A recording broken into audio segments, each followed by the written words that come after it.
On peut faire un parallèle, effectivement, entre le jeûne et la méditation.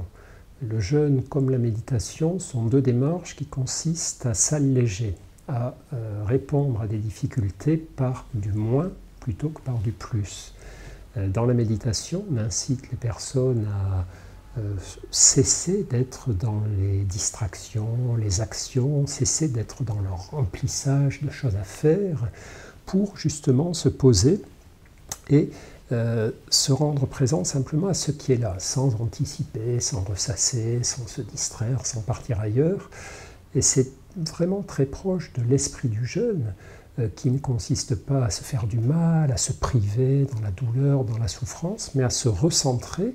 sur ce qui est essentiel. L'idée du jeûne, ce n'est pas de diaboliser la nourriture, c'est de lui donner sa juste valeur, sa pleine place dans nos vies, et d'en redécouvrir l'importance, la saveur, le charme. Et de même, l'idée de la méditation, c'est pas de dire qu'agir ou se distraire est diabolique, c'est de dire que,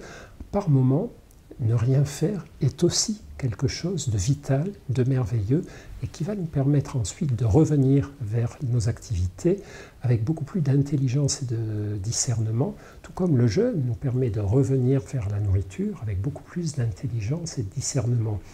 Et c'est intéressant de voir que les difficultés à faire passer auprès du corps médical l'intérêt du jeûne, de la détox, de toutes ces modifications douces mais importantes de nos manières de nous alimenter, ces difficultés sont les mêmes que celles que nous avons connues il y a une quinzaine d'années lorsque nous avons introduit la méditation dans le monde de la médecine. Comme ce sont des démarches très anciennes qui paraissent un peu de l'extérieur teintées de spiritualité ou d'ascétisme, évidemment, la médecine est très prudente. Et c'est bien, il faut être prudent avec les choses un petit peu nouvelles ou qui n'ont pas été validées.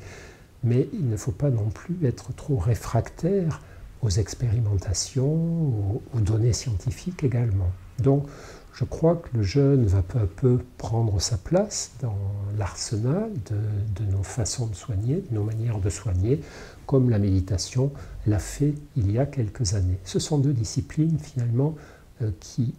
avancent dans le même esprit. C'est une belle formule, oui, de dire que le jeûne est au corps ce que la méditation est à l'esprit, que les efforts pour faire mieux connaître le jeûne seront les mêmes que les efforts qui ont permis de faire mieux connaître la méditation.